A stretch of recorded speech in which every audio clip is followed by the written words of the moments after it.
Pleasant good day, everyone. Welcome to tip number 8. I just want to today we're going to get into a little bit of lesson plan ideas, a little bit of focus on that. I know you should, or I know you have gotten amazing ideas from your fundamental class, and for the year 2 from your teachables. I just want to also center the fact that this is your first practicum.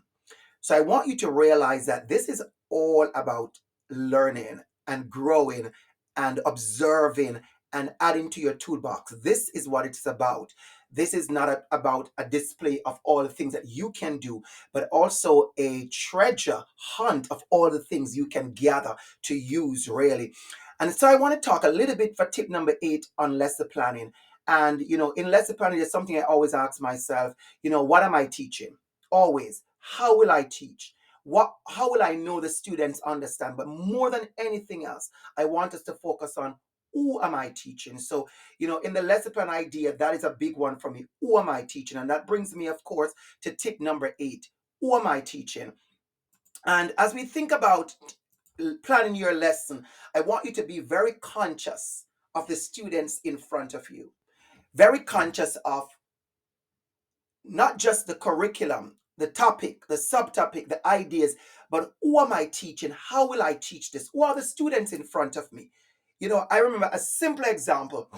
Growing up in Jamaica, simple example. I remember teaching reading years ago to a room full of boys,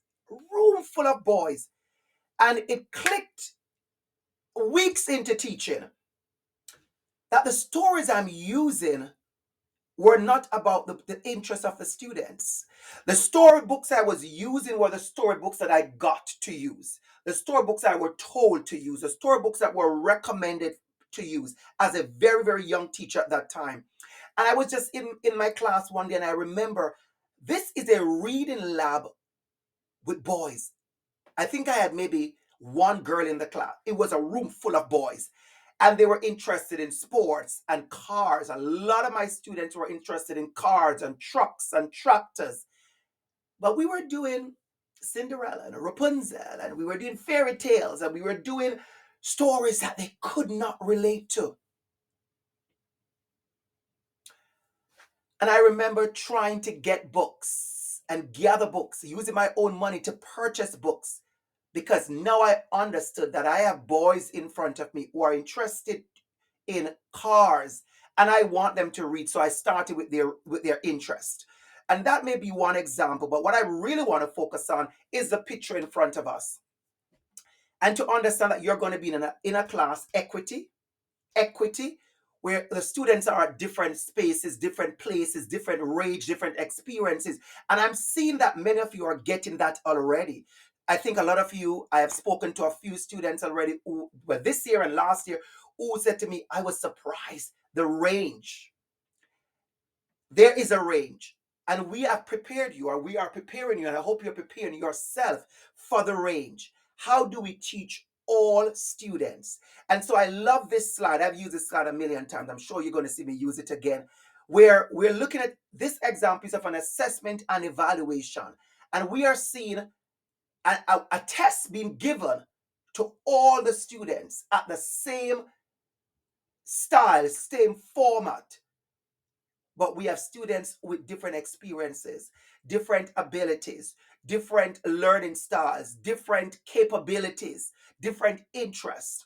And I know I can hear maybe somebody saying, but Dr. Campbell, we are only there for 4 weeks. How do we get to know all of this? And that is why you had that weeks of observation. Well, you have actually 2 weeks of observation. And that is why I'm going to say this right now. That is why your observation week is so intentional. I know a lot of you want to jump in, and I get it. But getting to observe, getting to listen to the students, have conversations with them, watch their entrance, their exits, their friends, their grouping. Watch that. There's so many things you need to watch to understand who your students are, who is talking, who is not sharing, whose hand is always up, who is always out their seat, who is in their seat, who is by themselves. This is why we send you to observe first.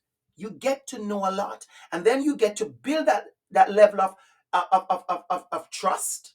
Yes, you can. And you get to know them. And then when you get to know them, what you do, you make some intentional decisions about your lesson plans. And some of those considerations are whose voice are in the things I'm using. What are the stories I'm telling? Who is in our stories?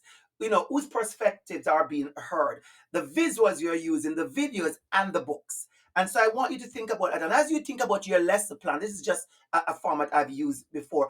You think about modifications, you think about the visual and activities. You think about the activities, culture relevant responsive pedagogy. You think about how will I make space? That is the word.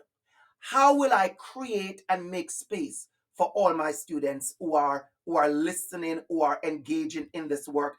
And so I want to jump right into those particular things that I share with you. And the first one is student voice. How are you bringing in student voice in your work? How are you bringing in student voice?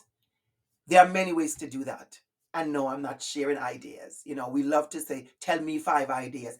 I want you to work at how can I bring student voice?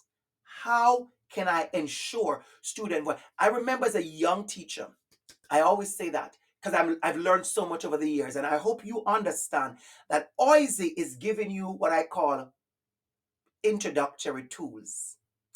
OISE is giving you what I call readiness tools. You are going to learn to teach while teaching. A lot of you have had your aha moments already when it comes to classroom management, right? So you're going to learn to teach while teaching. And that's why I keep going back to as a young teacher, because I remember as a young teacher, one of the pride and joy I had was when I had my display on the wall. It was fabulous. And I remember having my friends and my neighbors, helping me to put together my display. Soon after, not long, amen, soon after I realized that my voice, my ideas, my charts, my mobiles, my stuff, they were important, but they shouldn't have taken up so much space in the room as the student voices. So how do you center that? What is the balance? Because your voice is also important. You are the instructor in the room. You are the teacher. You are the gel and the glue that bringing it together, right? But how do you make sure that happens? The next one is the visuals you're using. Pay careful attention to it. This is reality. Every single time I go into schools, you see something, you spot something. You spot something. You're in a room. I was in a school 2 years ago. And that class, I counted in that class six hijab wearing black girls in that one classroom. And nothing in that classroom, in that school, on the walls, nothing says to those 6 girls, I see you. And those 6 girls were in one class, remember. This is an entire school. So you can imagine how many more hijab wearing black girls were in other classrooms. What are the visuals you are using? Be mindful. Sometimes we rush to Google and we grab a picture, we grab a slide, we grab something, which is great. It's there. Years ago, we had to draw them ourselves. I say these things unapologetically because I want you all to understand what you have at your disposal to be amazing. Unapologetically, what you have at your disposal to be amazing. And sometimes the mistakes that we make in teaching, we should be way more mindful because we have so many more things at our disposal now than then. And so I want you to also look at the perspectives.